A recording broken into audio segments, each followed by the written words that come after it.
हाँ देखें,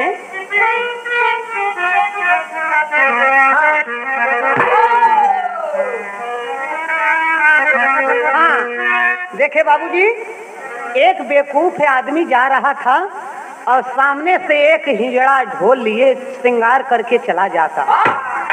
तो वो देख के मोह बाई बाई के लंठवा विचार करता, तो तर्ज लगा यहाँ पर, अरे नदिया कहवा ही लल कहवा पे हिलान बा, आफत में परान बाना।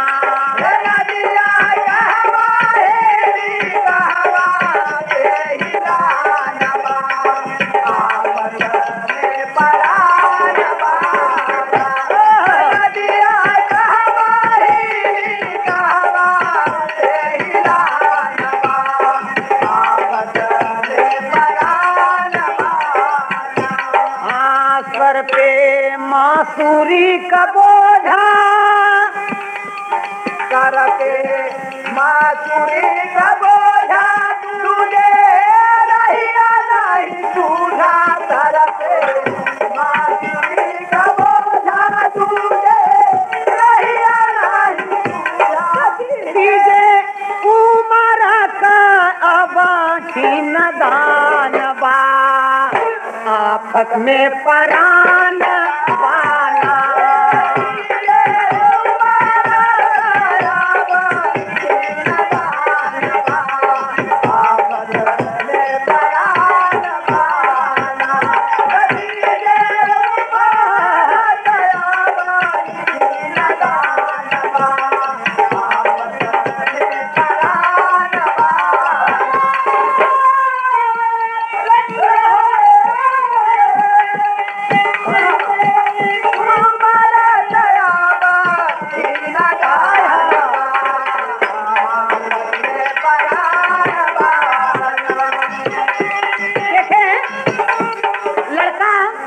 समझ रहा है कि हिजड़ा के की ये औरत है, कितना सुंदर श्रृंगार किया है। यही तर्ज में, अरे एक लंठ रहा भौकायस मोहवा बावेला, जिया तरसावेला।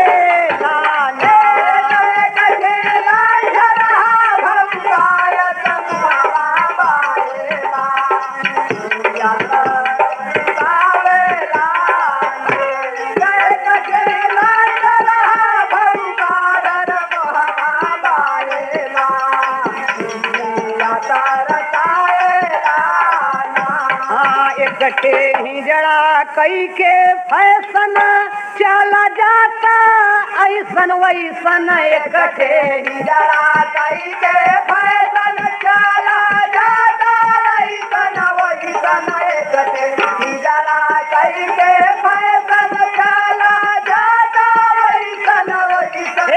देखी गदेलावा के सन की चलावेला, या तरसावेला होला।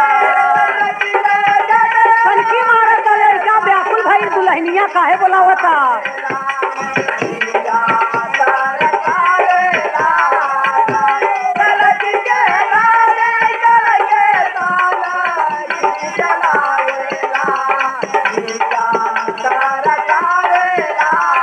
ए भैया, लड़कवा मोहबाई के देख रहा है कितना श्रृंगार अच्छा है एकर।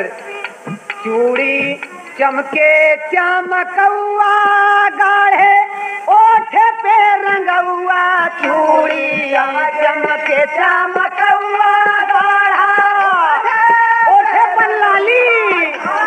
लड़कवा समझता मोहवा में का लगाएगा ओठवा पर।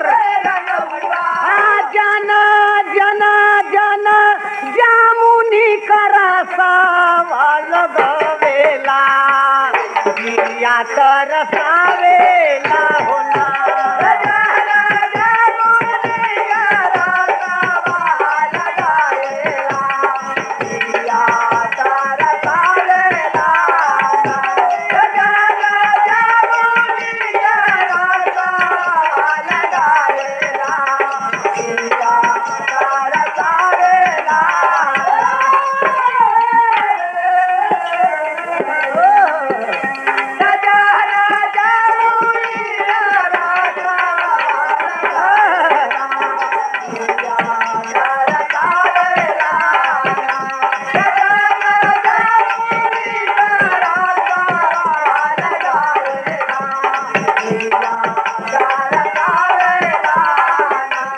लड़का झूला झूले कान में बाली जाली चाली हाली हाली झूला झूले कान में बाली जाली चाली हाली हाली झूला झूले कान में बाली जाली चाली हाली हाली काली काली काली अरे काली केसिया पे फूला राजा मावेला जिया तरसावेला काली केसिया पे फूला लगावेला जिया तरसावेला काली केसिया पे फूला लगावेला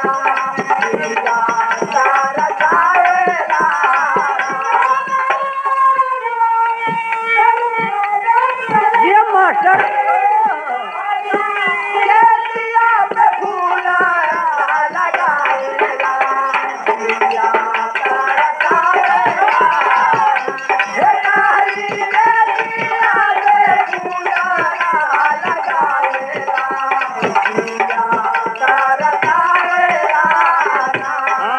पहिने उंगुली अंगूठी रही रही बांधे थैला मुट्ठी पहिने अंगूठी अंगूठी थैला रही रही बांधे मुट्ठी पहिने अंगूठी अंगूठी थैला रही रही बांधे मुट्ठी कुलना खूनवा में खूना कौन गवेला जिया तरसावेला होना कुलना खूनवा में खूना लगावेला जिया तरसावेला कुलना खूनवा में खूना लगावेला तरसावेला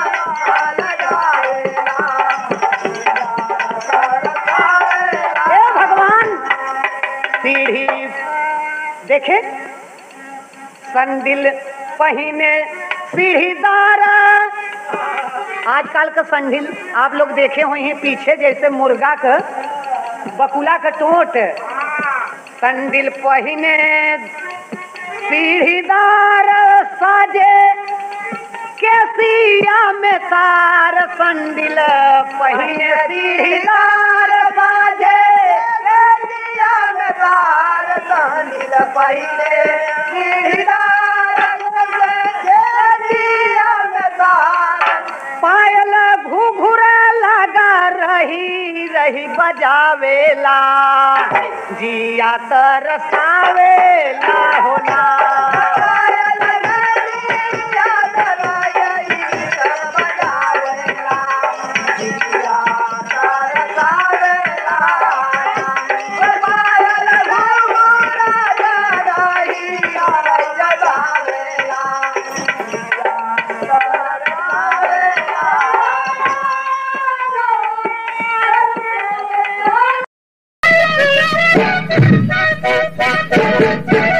Thank you.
ओनली वन पीस, हिंदुस्तान मिलेगा जहां की एकता और अखंडता सदैव बरकरार रही है और रहेगी। यही वो मुल्क है दोस्त जिसे विदेशी सोने की चिड़िया कहा करते हैं। स्वर्गवासी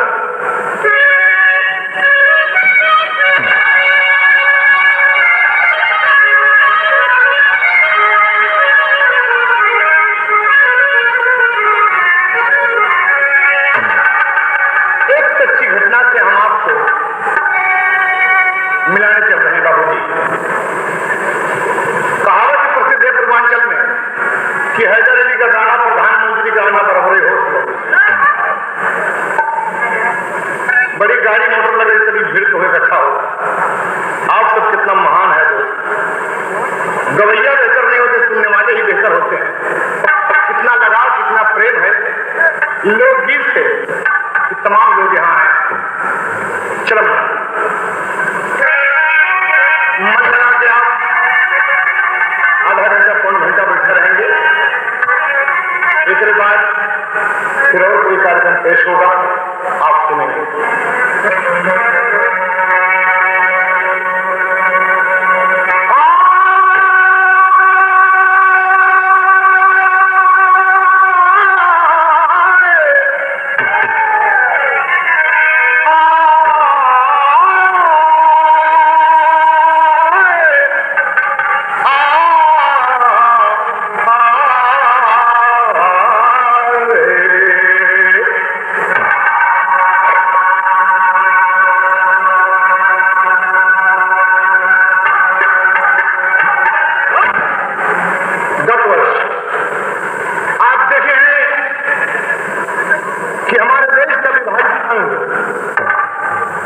जिसे हम पाकिस्तान के नाम से जानते हैं, कितनी बड़ी गद्दारी किया हमारे साथ।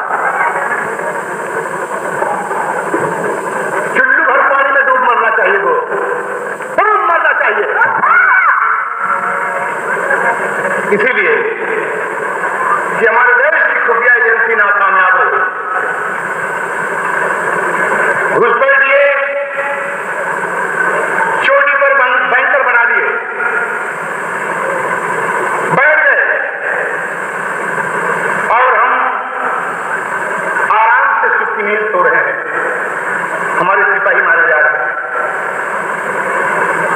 पता जब चलती है कि लड़ाई होने वाली है और घोषित युद्ध जारी किया गया, दोस्त हमारे देश के नौजवान एकदम तड़प उठे। उस वक्त मेरे देश के सिपाही मां के सपूत ललकार कर कहते हैं, क्या कहते हैं? अगर पत्र देता है जबरन चुनौती, अरे तो चुनौती स्वीकार करना पड़ेगा। वतन की मोहब्बत है जिसके हृदय में, वो वतन के लिए उसको मरना पड़ेगा।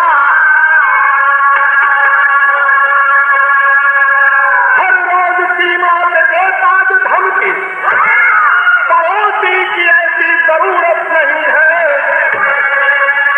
अगर दोस्ती दुश्मनी बन गई तो सिवा जंग के कोई सूरत नहीं है।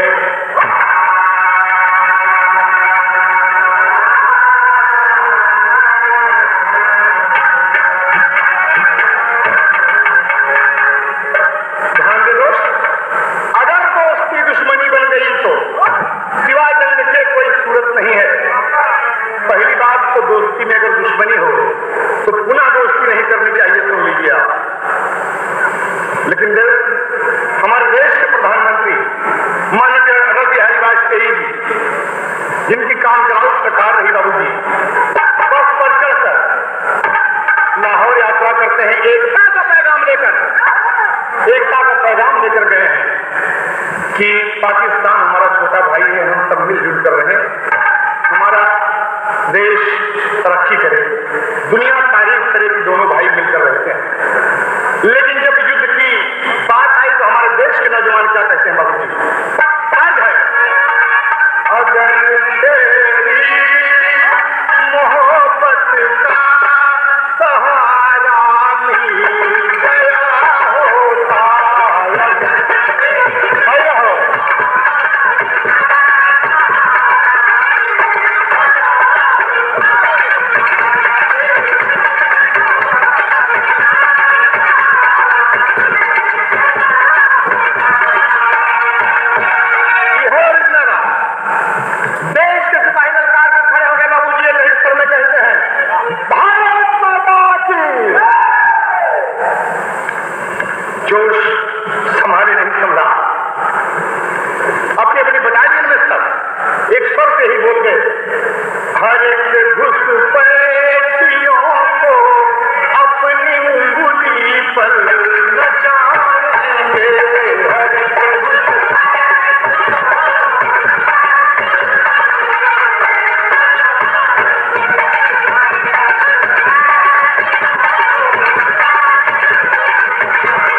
इन जख्मों से हर सीना चाक चाक हो गया, जो पाक बन रहा था वो नापाक हो गया। हम तो हमेशा से ही अमन शांति मांगे, वो शांति के बदले बस क्रांति मांगे। टट्टू किराए के जो आए पाकिस्तान से, टट्टू किराए के जो आए पाकिस्तान से, अरे भिड़ना वो चाहते हैं शेर हिंदू।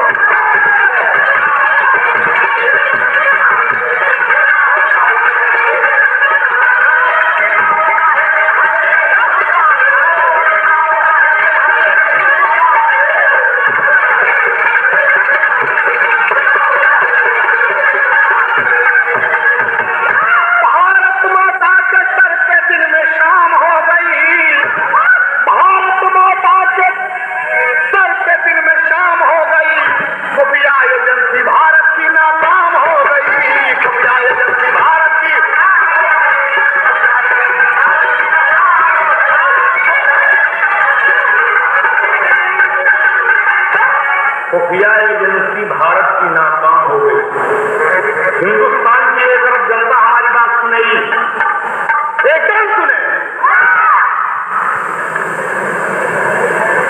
किसी शायर ने लिखा है दोस्त कि उस मुल्क की सरहद को कोई छू नहीं सकता, उस मुल्क की सरहद को कोई छू नहीं सकता जिस मुल्क की सरहद की निगहबान है आंखें।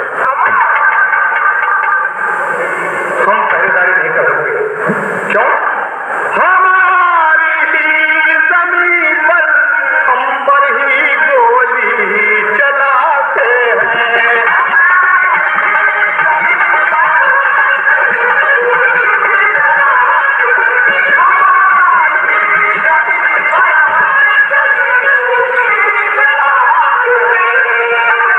कितना दुर्भाग्य है हमारे भारतवर्ष का ये।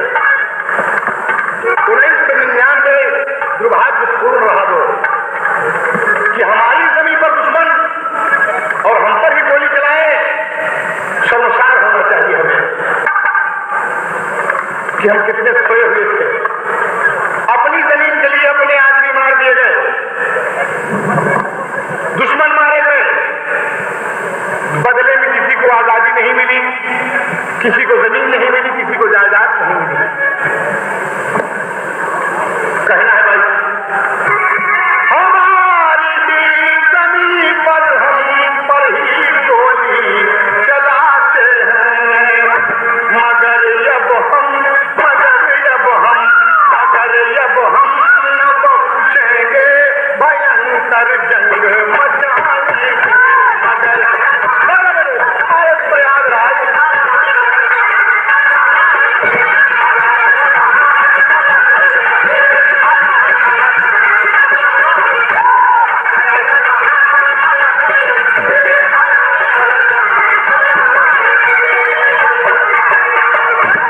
नहीं बख्शेंगे, नहीं बख्शेंगे।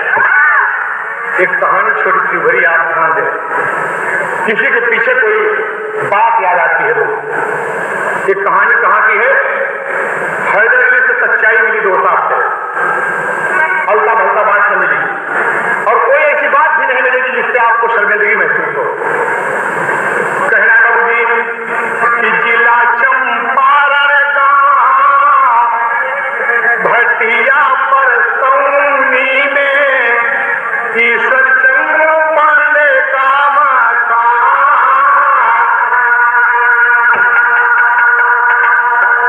सपवा के कांटे बने कर चली गई गुजरिया हो, 4 बेटे घर में सूजा।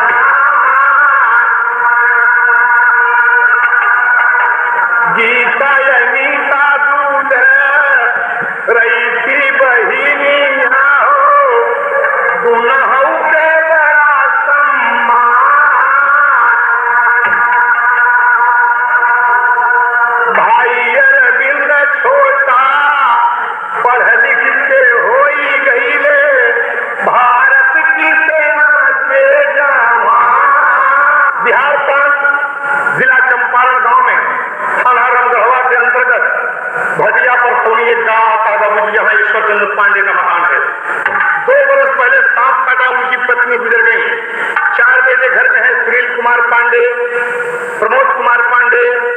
अरविंद कुमार पांडे, प्रदीप कुमार पांडे।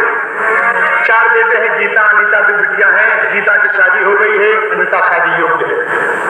बड़ा बेटा सुनील कुमार पांडे काठमांडू में इलेक्ट्रीशियन का काम करता है।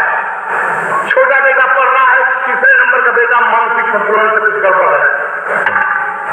और सबसे जो तीसरे छोटा नंबर का बेटा है बाबूजी, जो तीसरे नंबर का बेटा है, सॉरी दूसरे नंबर का बेटा मानसिक संतुलन से गड़बड़ है। तीसरे नंबर का बेटा है अरविंद कुमार, जो पढ़ाई कर रहा है, पढ़ाई में मन नहीं लगता, पढ़ाई में मन नहीं लगता, उसका कि नहीं पढ़ेंगे। और जब कोनो सिपाही के देखा बाबूजी खड़ा होकर सलूट मारता है और गुजरात के साथ कहता है कि भारत माता की, भारत माता की। तमाम साथी बच्चे कहते हैं कि फिर पागल हो गया, ये अरविंद पागल हो गया। सब तमाम लोग कहते हैं कि पागल हो गया है। ये जोड़े सिपाही ने देखा तो सलूट मारा था। उनका हमारी इच्छा है कि हम सिपाही बने। कक्षा 10 पास है, कक्षा 10 पास है। पिताजी इंटर में नाम लिखाना चाहते हैं, लेकिन ना भागा भागा तो हार के बाबूजी पिताजी उस बच्चे को पकड़ के ले आए इलाहाबाद से ककरा कुटवा। इलाहाबाद से ककरा कुटवा संस्कृत विद्यालय में उस बच्चे का नाम लिखा दिए। उस बच्चे का नाम लिखा दिए। मास्टर साहब एक दिन सवाल कर गए, जरा अरविंद कुमार पांडे आप बताओ, पेड़ से पत्ते गिरकर उड़ते हैं, हिंदी में इसका संस्कृत में अनुवाद करो। जो पढ़े लिखे भाई हमारे बात सोचे, पेड़ से पत्ते गिरकर उड़ते हैं। शास्त्री बनने आए हो, आचार्य बनने आए हो, तुम्हारे पिताजी की ख्वाहिश है कि कुछ कमाओगे, घर का खर्च बढ़ चलेगा। जरा बताओ कि पेड़ से पत्ते गिरकर उड़ते हैं। नहीं बताया बाबूजी। बगल के बच्चे से पूछते हैं आचार्य जी की, जरा आप बताओ। कहा वृक्षात पत्राणि पठित्वा उत्पतन्। अरविंद को शर्म महसूस हो गई, दोस्ती मैं भी एक बाबू का बच्चा हूं, धिक्कार है, मेरे जीवन को चला गया। लौट गया घर में। पिताजी देखते हैं कहा कैसे आए यहाँ। अरविंद वहीं आ गए, डंडा उठा ले बाबूजी, 2-4 डंडा बहन अनीता जाके पकड़ लिया। नहीं बाबूजी, नहीं बाबूजी, हमारे भैया ने मारा बाबूजी। बेटा भाग गया, कहा घर में बूढ़ के दिखाऊंगा। अरविंद कुमार भाग गया, मुंह नहीं दिखाऊंगा। बाबूजी सोचता है कहाँ जाऊं, कहाँ जाऊं। पहुंचता कहा बाबूजी अपने बहन के यहाँ गीता के घर। कैसे पहुंचता है, कितना जगह भोजपुरी में।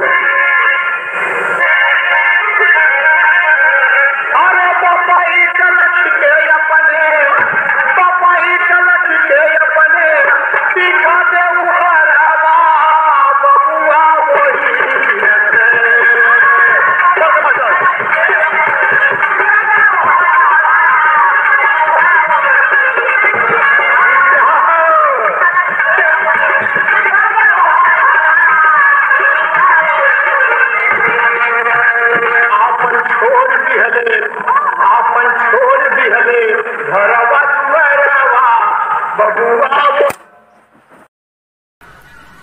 कहाँ है दुर्योधन, कहाँ है शकुनी, बताओ हमको। कपट के जुआ खेल के हमारे दादा के घर से निकाल दिए ना होई, थोड़ा सा बोल दी। ललकार दिया, कहा माँ, कहा नहीं। अब इतने में बगल में भीम जी का तुरही रखी रहा है, और उठा के फूंक दिया बहादुर।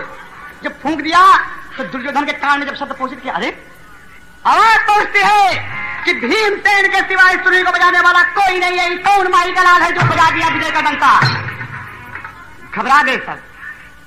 अब मन्नू मेरे साथ आओ। कुंती माता ने पानी नहीं पी लेते, पानी पिएगे तो ऐसी की देखी ना, हम थोड़ा निपट ले तो आई हूँ, हम आओ थे पानी पिए। और यह बात मन में रख के और चल दिया। तो इनसे पूछा था कि भैया तो यही बात बताओ हमसे, रन में लड़ाई कर के रस चलोगे। अब तो हमसे बड़ा है जो ने तो हमके सौंप दिया, हम वही करो। कहा तो ठीक है। कहा था पसीने की कमैया, अरे मुफत ना गवैया, जगत रहा भैया सोई मत गैया।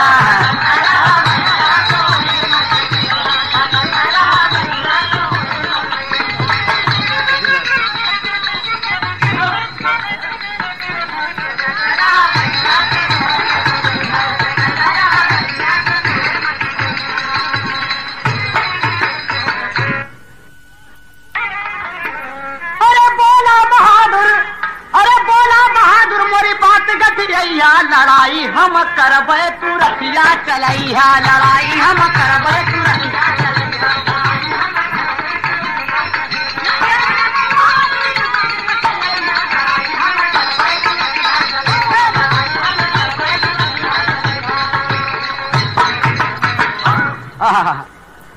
मैदान में जुट गया, ललकार दिया कि दुर्योधन जहां कहीं भी हो, मेरे बाप दादा को घर से निकालने वाले कर लेके अपने शकुनी मामा को मेरे सामने आओ आओ आओ। अरे कब का सुनने वाला ये बहादुर तैयार हो गए। द्रोणाचार्य देखते हैं, सभी देख रहे हैं, परेशान हो गए कि अरे बाप रे ये क्या बात है। अब देखे जब कहा, अब मन्नू से पूछता है कि में दुर्योधन कौन है, ये में द्रोणाचार्य गुरु कौन है, ये में शकुनी कौन है, तुम हमसे बताते रहो। वो है मैदान में जुट गया और कहता है मैं भीम का बेटा विजय बुल्लार हूं, अगर माँ का दूध पिए हो तो रण में मेरे सामने आओ, मैं अपने बाप का बदला लेने आया हूं, आओ मेरे सामने। मेरे बाप को दगाबाजी से तुमने निकाल दिया। द्रोणाचार्य का हुक्म हुआ, देख रहे हैं सब भीष्म पितामह कि जिसे भीम छोड़ के रहले उससे है, क्या नाम है, विजय बुल्लार। अब मार दिया तीर खींच के गुरु के चरण में, आशीर्वाद दीजिए विजयी भव। और देखें, अरे सन सन बनवा चलावे वीर विजयी, दुश्मन करन में नहीं लागे लठकान। अरे कहे दुर्योधन गुरु धनुआ उठाएला, नहीं ले ले गजलवा मोर परान। अरे शकुनी कहे रही कहाँ गईले छल करिया, दादा का दिहल से हमारे घर से निकाल। आज तेरा पासा पलट देव पपिया, मन के राजा होई के तू मचैला है तूफान। बाण पे बाण चलने लगा दोस्त, और विजय बुल्लार कहता कि भैया अभिमन्यु तुम खबरदार नहीं उठाओगे, वरना ये कहेंगे कि पांडुनंदन चंद्रवंशी क्षत्रिय का बेटा विजय बुल्लार सेना के साथ रहा है। अरे एक तरफ 1000 और एक तरफ ये 2 बहादुर, और कह रहा है कि आजा अगर माई के दूध पिए है तो आओ। शकुनी भाग गए कि हमारी जियारा बचावा,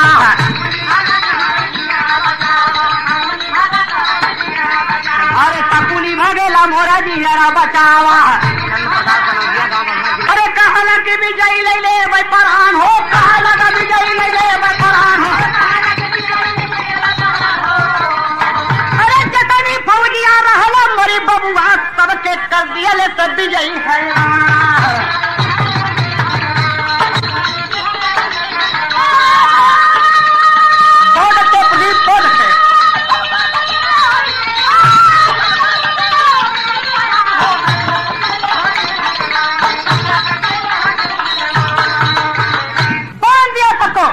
द्रोणाचार्य दोनों कुल के गुरु हो, तुम्हें शर्म आनी चाहिए कि बार बार की छलकारी भीड़ में दिखाओ।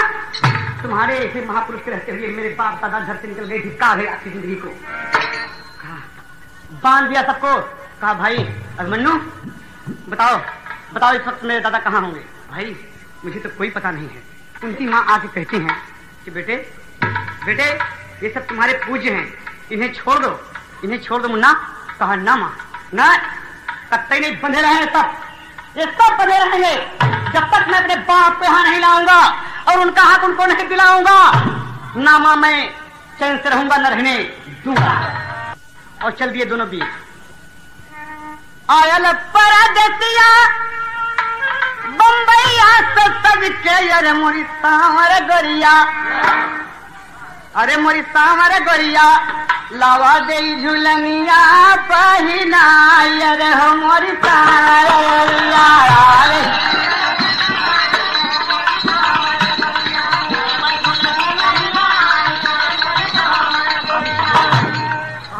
अच्छा है भैया, स्वामी इलेक्ट्रॉनिक्स दादर बम्बई की तरफ से 151 का पुरस्कार। खोजत की लड़का अरे बाप जी का अपन नगर में पहुंची गईले, नगर में पहुंची गईले, राजा विराट के देश नगर में पहुंची गईले।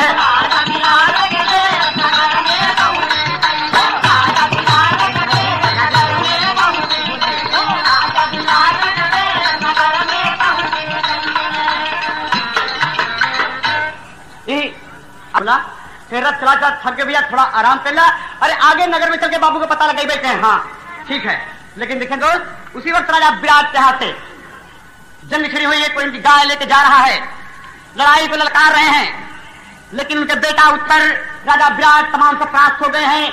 तो भीम, अर्जुन, नकुल, सहदेव, युधिष्ठिर, द्रौपदी सब उनके यहाँ भेष बदल के रहते हैं दोस्त।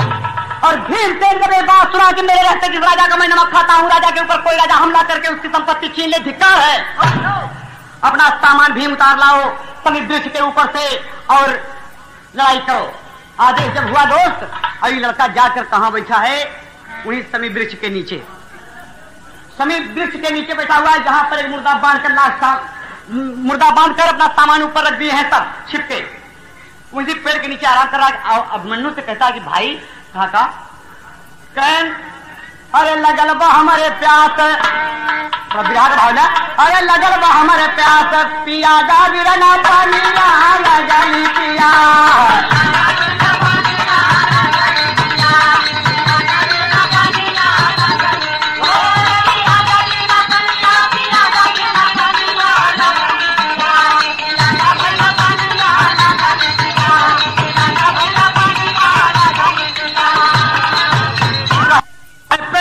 नीचे भैया करा तू आराम हो, अरे वही बनाई बिरना तोहरा काम हो।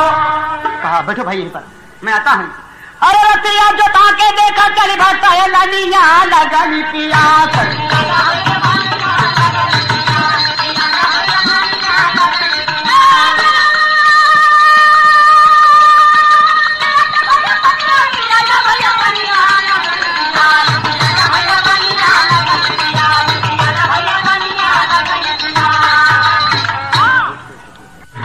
भीमसेन अस्त्र लेने के लिए जब समी वृक्ष के नीचे पहुंचते हैं तो ये लड़कियां मने मन में अपन खूब गुनगुनात है कि बहुत मारा, अगर मेरे पिताजी मिल गए तो दुर्योधन की गर्दन काट के अपने बाबूजी के हाथ में दे दूंगा। अपने मन में सोच रहा है, मन में तमाम बातें सोच रहा, कल्पना कर रहा है।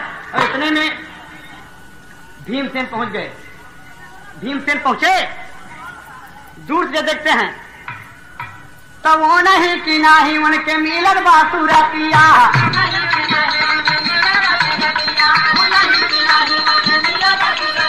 भीम ने समझ पाए भेदा का बतिया,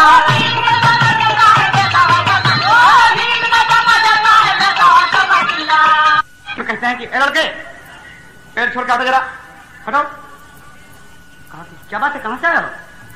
पेड़ छोड़ दूं, ये पेड़ आता है? कहा नहीं मेरा नहीं है, लेकिन इस पर मेरा सामान है।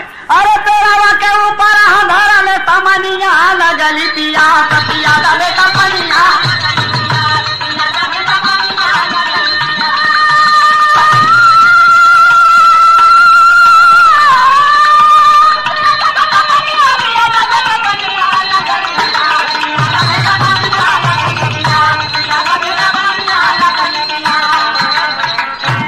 मैं कहता हूं मुझे पेड़ पे चढ़ना है। कहा बहादुर बनते हो, एक बच्चे को ललकारते हो।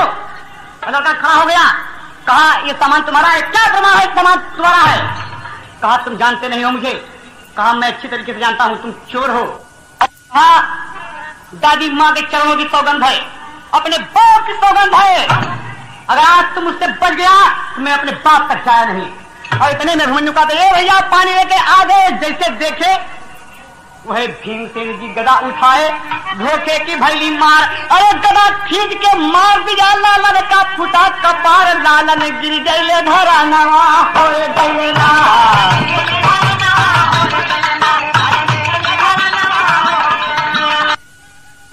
का पानी लेकिन जब देखा, अरे दादाजी आप कहा?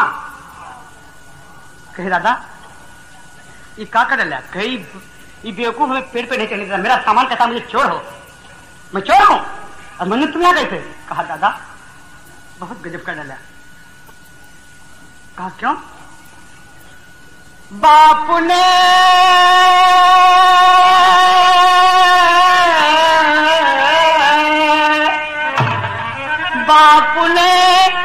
बेटे को मारा, क्या मुसीबत आ गई।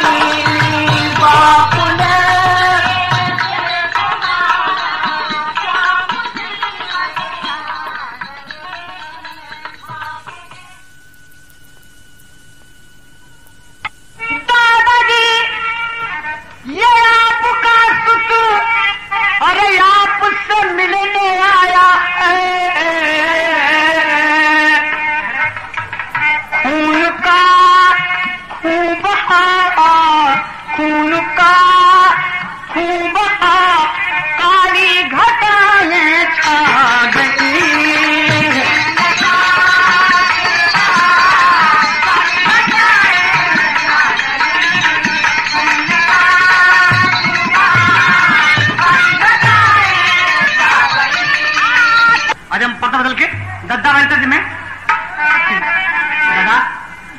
बेटी विजय बुल्लार हैं।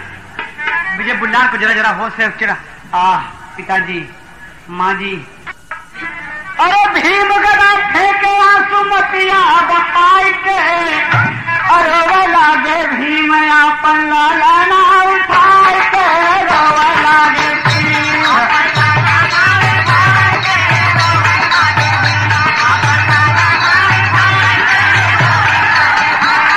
काहे ना बताया अइला हमारे दीदार हो, अरे धोखे में दिहले हम गदा से तो हैं।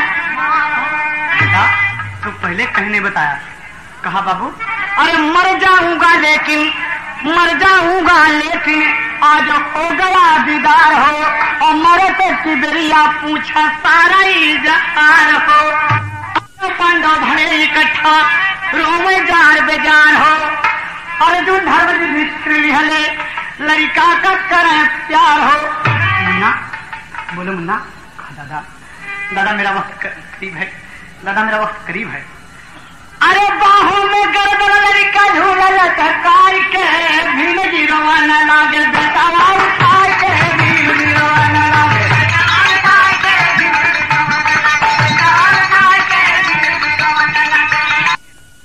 तेरे सारी सेना को पान दिया, पान के अपने पाप का बदला लेने के लिए आया है। आज धोखे में पिता के द्वारा मारा गया। स्वामी गीतानंद कहें भुंडू तक दिए कुतारी, यादव राम धार कहें इस सरकार की बलिहारी, गुण गाए गए कहीं बोले यार गंगा पतंगा जल के खाक हो गया।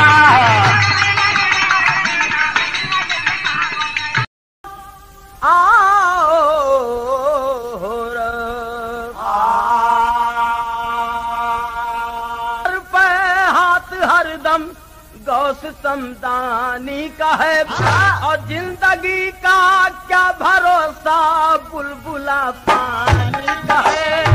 जिंदगी का क्या भरोसा बुलबुला पानी का है। जिंदगी का क्या भरोसा बुलबुला पानी का है। ये तो तर्ज है, लेकिन कवि ने यहाँ पे वीरता की परिभाषा कहा है। क्या? अरे फर्ज पे जीना या मरना वीरता की बोल है। फर्ज पे जीना या मरना वीरता की बोल है। फर्ज पे जीना या मरना वीरता की बोल है। अरे फर्ज पे जीना या मरना वीरता की बोल है, और हीरा के पानी का जग में कीमत अनमोल है। हीरा के पानी का जग में कीमत अनमोल है। हीरा के पानी का जग में कीमत अनमोल है। तो वीरों कुरण में मरने की परवाह न होती। अरे वीरों कुरण में मरने की परवाह न होती, पानी की आगे जिंदगी की चाह न होती। घटोत्कच का बेटा बर्बरीक निराला, दुर्गा जी के जलकुंड का बना जो रखवाला। बनवासी बने पांडव जुए में हार कर, आए वहीं पर एक दिन घूमत विचार कर। भीम के लड़का घटोत्कच के लड़का रहल बर्बरीक। बर्बरीक जंगल में माई दुर्गा के प्रताप से बढ़त रह, और संजोग से जब पांडवन के वनवास में वही जंगल में घूमत आगे लग, तो जंगल में बर्बरीक माई दुर्गा के मंदिर और पोखरा के रखवाली करते रहे। पांडव लोग उसी जंगल में डेरा डाल देते हैं। अब पांडवन में भीम प्यासा लहलन, तब प्यासे भीमसेन जो पानी को तलाशे, पीने न दिया बर्बरीक भीम उदासे। भीम पानी के तलाश में वही पोखरवा की तरफ बढ़ गए जहाँ लड़कवा रखवाली करते रहे, और पूछे लागा लड़कवा, अरे यहर कहाँ? भीम कहे कि तनी प्यास लगल बा, पानी पिए। बर्बरीक कहे ये पीने का पानी नहीं है। बोला है बर्बरीक राही इतना विचारो, होती है जल से पूजा न जल को जुठारो।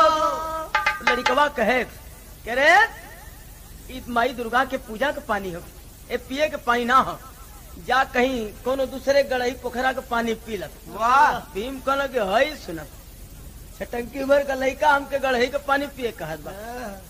यह तर्ज बदल गई।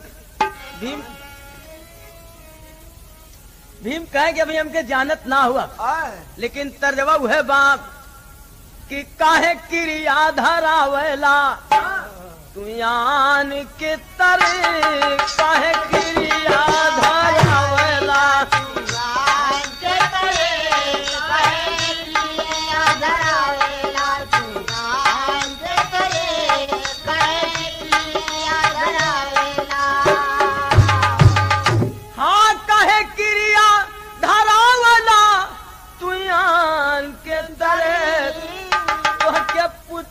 में राखिला परान के तरे, पुतरी में राखिला परान के तरे, पुतरी में राखिला परान के तरे, पुतरी में राखिला।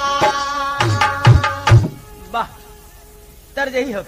सिनेमा वाले कभी कभी भोजपुरी धुन से रिसर्च करके निकालेलन, तू का कहलन कि लइके जुल्मी जवनिया कहाँ जाई हो, लइके जुल्मी जवनिया कहाँ जाई हो, लइके जुल्मी जवनिया कहाँ जाई हो, लइके जुल्मी जवनिया। लेकिन भीम कहे कि बेटा अंगूरी पर नाच नचैबे तोहके, बेटा अंगूरी पर नाच नचैबे तोहके, बेटा अंगूरी पर नाच नचैबे तोहके, बेटा अंगूरी पर नाच। अरे मानव न बचनिया पहले पिए द पनिया, अरे पीछे अपन परिचय बतैबे तोहके, बेटा अंगूरी पर नाच नचैबे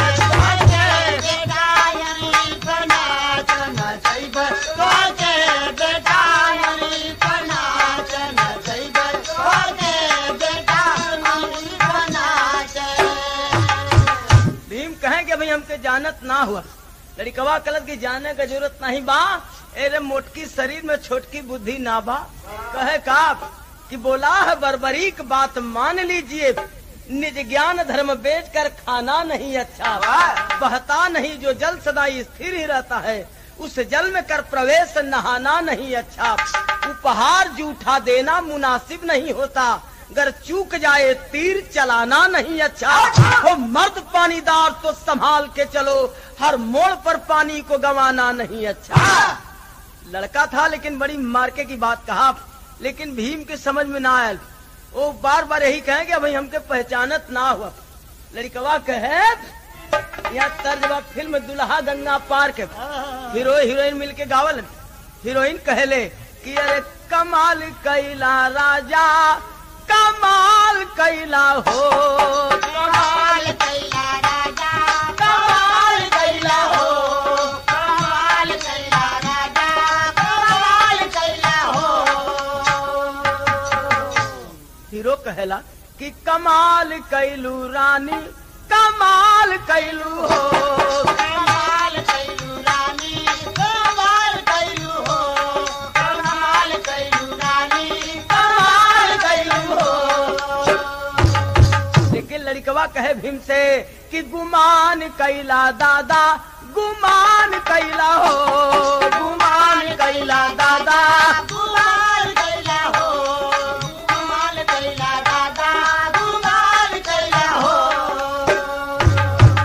अरे बात बात में बढ़ती बातें ले बतिया माली, हर के दिन पोखरा में तुहके पिए देव पानी, गुमान कैला दादा, गुमान कैला हो, गुमान कैला दादा, गुमान कैला हो, गुमान कैला दादा, गुमान कैला हो। लेकिन भीम कहे हाँ देख बुढ़ाई छलकत बाटा करिया मत नदाली, अरे बिन पानी पियले न जाइब देखब तोर जवानी, गुमान कैला दादा, गुमान कैला हो, गुमान कैला दादा, गुमान कैला हो, गुमान कैला दादा, गुमान कैला हो। लड़कवा कहे कि पानी पिए की जरूरत नहीं बाप, छुए न दे। भीम कहना कि अब हम के ताव अगल बिना पानी पियले जाब न। अरे सितारा गम के गर्दिश में पड़ा, दोनों ओर एक ही कुल कलहू ललकारा। अनजाने में दादा अपने पौत्र के नहीं चिन्हत हो और लड़कवा अपने दादा के नहीं चिन्हत बाप, तो अनजाने में पौत्र और दादा के बीच लड़ाई ठन गई। तो लिखना पड़ा कवि को कि दोनों ओर एक ही कुल कलहू ललकारा, सितारा गम के गर्दिश में पड़ा।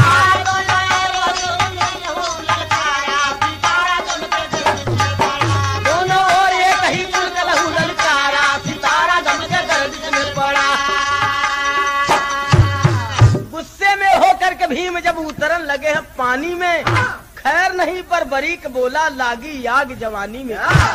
गौर करतमन गूनत उस्तम ले कंकड़ ललकारा है, घाट पे होके बड़े जोर से भीम के सर पर मारा है। भीम कहलन कि हम चलत ही पानी पिए, तू रोक हमके और जाके अजुली में जल उठा ल। और तब तक लड़कवा एक ढेला उठा के मरला, भीम के सर में लगल, कपार फाट गल, खून बहे लगल, पानी हाथ से छूट गल। ओकर काम हो गए इतने चाहत रह कि पानी पिए न पावे, हाथ से पानी छूट गल, लगल कपार सूरग। और यहाँ पे तरज बदल गई। तरज उबा कि बिहार के रामायणिया लोग, बिहार के मुंगेर जिला वाले जब बैजनाथ धाम चलल तो पियरका कुर्ता, केसरिया कुर्ता, केसरिया धोती, केसरिया गमछी, सब कुछ केसरिया केसरिया पहन के और कांवर ले लन तो गावत चलन का हरे बांस के कांवर भैया, हरे बांस के कांवर भैया, लाली रंग कंवरिया है, जान जान नाही छोड़ब बाबा के पैरिया है, जान जान नाही छोड़ब बाबा के पैरिया है, जान जान नाही छोड़ब बाबा के पैरिया है, जान जान। बोल बम यही गाते हुए जाते हैं। लेकिन यही तर्ज में गाना के भाव बा कि गरज भीम बोले पानी में, गरज भीम बोले पानी में, खूनवा बहे लीलरवा है, जान जान काहे आज खाला तू महुरवा है, जान जान काहे आज खाला तू महुरवा है, जान जान काहे आज खाला तू महुरवा है, जान जान। और जरूर बेटा गिरबा खाले, पड़ब जब मरदे के पाले, इतना कह के भीम जी आए, पानी के बहरवा है, जान जान अब मांगल माफी कैला जवन कसुरवा है, जान जान मांगल माफी कैला जवन कसुरवा है, जान जान मांगल माफी कैला जवन कसुरवा है, जान जान। भीम जी कलन कह रहे लड़के मार दिला, कपार फाट गए, मांग ला माफी। अभी हमें के आधा गुस्सा आयल बाप, पूरा गुस्सा आई तो गर्दनवा दबा दे। लड़कवा करत की माफी ना मांगब। और तर्जवा वह बा कि कहवा का खाजा रे चुनावा, कहवा का पान, कहवा का टीकुली, लीलरवा मरहु जान, कहवा का टीकुली, लीलरवा मरहु जान, कहवा का टीकुली, लीलरवा मरहु जान, कहवा का टीकुली।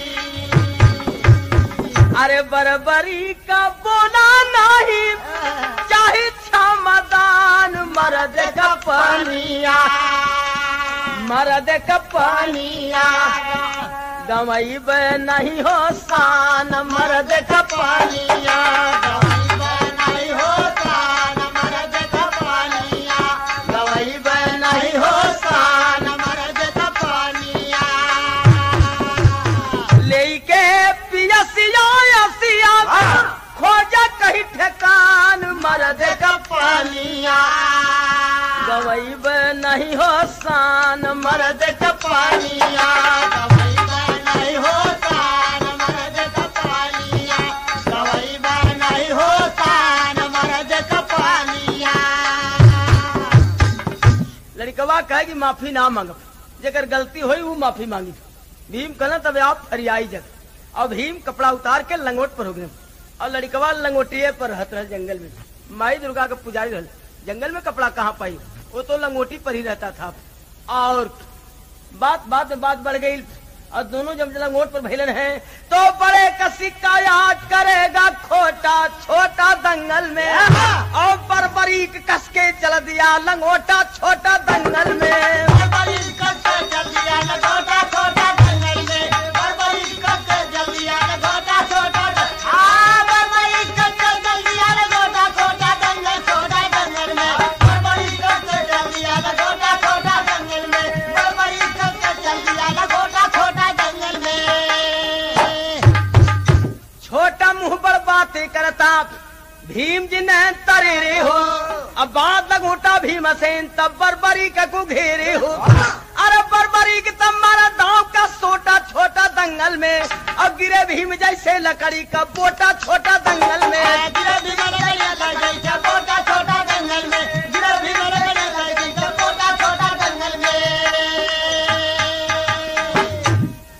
भीम जब नहीं रेलन लड़कवा मरलस चपरास भद दे गिर गिर। इसीलिए कहा है कि छोटा मुंह पर बातें करता भीम जी ने तरेरे हो। अब बाद लगोटा भीमसेन तब बरबरी को घेरे हो। अरे बरबरी की तब मारा दांव का सोटा छोटा दंगल में। और गिरे भीम जैसे लकड़ी का बोटा छोटा बोटा छोटा दंगल में। गिरे भीम जैसे लकड़ी का बोटा छोटा दंगल। गिरे भीम जैसे लकड़ी का बोटा छोटा दंगल छोटा दंगल में। गिरे भीम जैसे लकड़ी का बोटा छोटा दंगल में। गिरे भीम जैसे लकड़ी का बोटा छोटा दंगल में। भीम जब गिर गिरन भद दे बड़ा चिंता में लग, ये तो धोखा हो गया।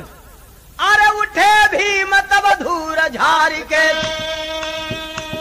और करे भीम बन में ललकार ठोक तालु बरबरी का बोला। अब की नाही खर तुहार भीम से न मुल्तानी मारे। दांव पेच यहाँ पर हो रही है और दांव पेच का नाम सुने कौन कौन दांव मारे हैं भीम। अरे भीम से न मुल्तानी मारे काट चरखी बचा जुझार निकास पर जब भीम उठाए। बरबरी का दिया पहला मार सखियो काला जंग बाकुड़ी करे भीम जी वार पवार दौड़ भीम जी गदा उठाए।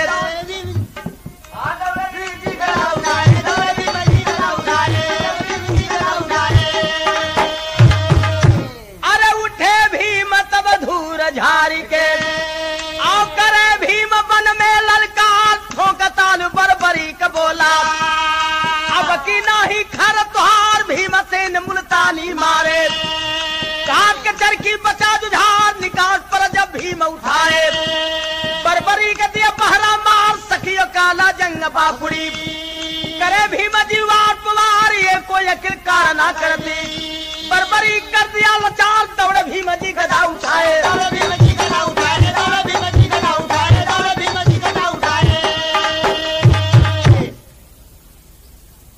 बार बार दांव पेच करते करते भीम थक जाते हैं, लेकिन लड़कवा के पैबे ना करे। जहां से पकड़े वहां से सरक जाए। माई दुर्गा के तेज रहल वो भीम से पकड़ावे ना करे। और जब लड़कवा मारे तो भीम बार बार गिर जा। बड़ा चिंतित भिलन कैसे लड़ के पार न पाई।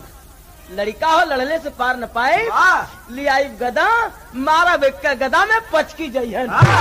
हाय है अरे दौड़े भीम से न लेके गदा थवा में और मनावा में बरबरी के जागल बंजो। अरे झटपट उठा के धोबी पाट पर फिर पटका भुइया गिरत भीम भाई लबे जी पसरी गईल धरती के ऊपर।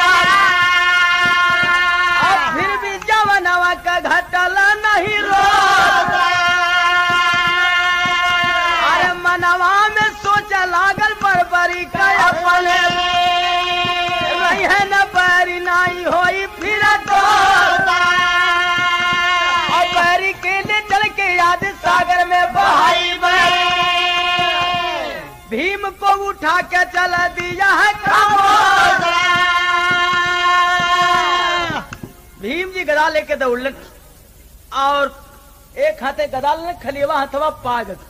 अब पागल लुलुहवा जब चढ़ा के धोबिया पाट पर मरलस चारों खाना। अब की पारी न जानी कहाँ घाव लगल कि बेहोश हो गई। लड़कवा कलश के एदा के उठौले ले चले बन के समुद्र में फेंकब। वाह बड़ा प्यासा लहलत अथा पानी में मजे में चल के चबकोरिया मारत लगौला गर्दन में हाथ। एक हाथ गर्दन में एक लंगोट में लगा के तान दिल और लेके जा रहल बाप समुद्र में फेंके के लिए भीम के। हाय तबले शंकर जी गया तबले शंकर जी गया कहने लगे बात समझ आई बचवा बचवा माना मोर कहनवा चलत की बेरिया। बचवा माना मोर कहनवा चलत की बेरिया। बचवा माना मोर कहनवा चलत की चलत की बेरिया। चलत की बेरिया चलत की बेरिया। बचवा माना मोर कहनवा चलत की बेरिया। बचवा माना मोर कहनवा चलत की बेरिया। भीम जी के बरबरी को उठौले बाप तबले शंकर जी आगे कहना गे बचवा भाई कहाँ ले अथवा कहना हर जा बाबा बड़ा परेशान के ले चले समुद्र में फेंके के। कहना तने को बात सुन बाप कहा बाबा। अरे कहा तल्ले तल्ले कब ले सुन बाप तनी भूई रखदा हमार बतिया हो रहा फिर उठा लिया। कहना तू कहा हम थकब ना ऐसा तू चटे और उठौले रह मैं दुर्गा का तेज बाप। कहना नाम मन बा तो सुना पांडवन का नाम सुन ले हुआ। कहना कि बारे बाबा अरे पांडव लोग तो हमारे दादा हुन। अब पांडवन में भीम बलि बड़ा वीर हुन गदाधारी वह हमारा असली दादा हुन। कहना कि देखले हुआ दादा के। कहना देखले नहीं सिर्फ नाम सुन ले ही कभी दर्शन हो जा तो जीव कृतार्थ हो जाता। भगवान शंकर कहलन कि दर्शनवा करवा दादा के। कहना कि अरे नेकी और पूछ पूछ कहे तो कहला दर्शन अपने दादा के कि जिसे फेंकने जाते हो सागर में भर मुस्कान यही पितामह है तेरे बलि भीमसेन बलवान। तो पांडव कुंती का लला नवा चलत की बेरिया। पांडव कुंती का लला नवा चलत की बेरिया। पांडव कुंती का लला नवा चलत की बेरिया।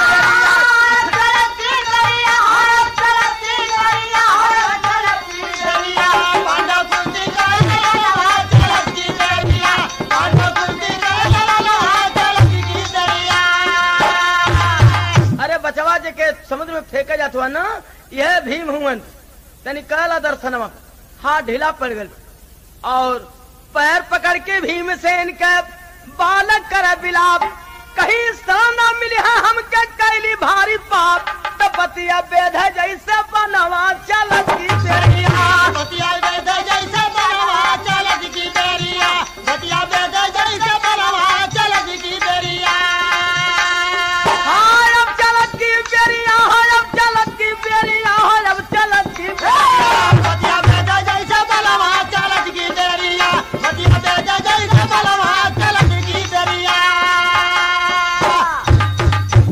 पैर पकड़ के रोने लगा। दादा बड़ी भूल होगी हम पहचान ली ना आपके। कहे भीम ना दोस्त तुम्हारा जुग जुग जुए लाल अनजाने में हुई भूल न करना तनिक मलाल से आजा गोदिया में सुगनवा चलत की बेरिया। आजा गोदिया में सुगनवा चलत की बेरिया। आजा गोदिया में सुगनवा चलत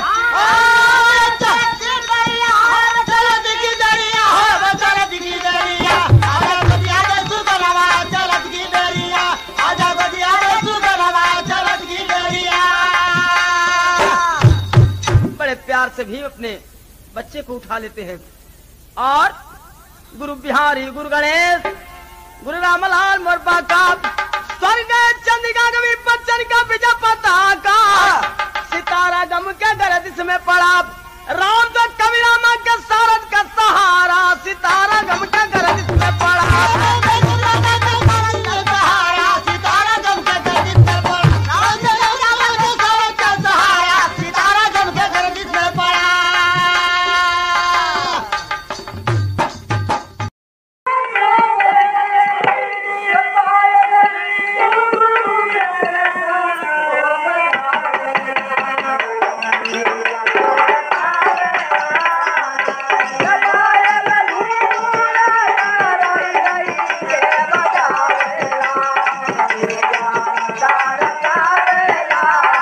लड़का देख रहा है हिजड़ा चला जाता धई के कांधे पे ओढ़निया लई के ढोला रमुनिया धई के बड़ा ओढ़निया लई के ढोला रमुनिया लई के कांधे बड़ा ओढ़निया लई के ढोला रमुनिया सोना चानिया के गीला बिरावेला जिया तरसावेला होना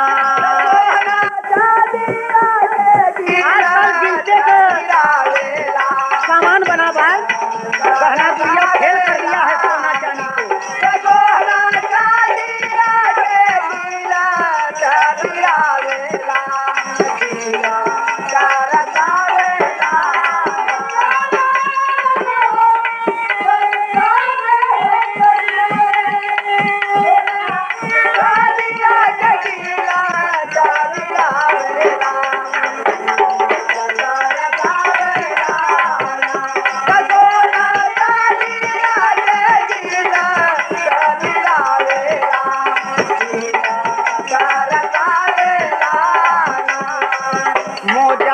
पहिने जालीदार लटका माथावा पे बार मोजा जालीदार लटका माथावा पे बार मोजा पहिने जालीदार लटका माथावा पे बार नीचे आँख ऊपर चश्मा लगावेला जिया तरसावेला होना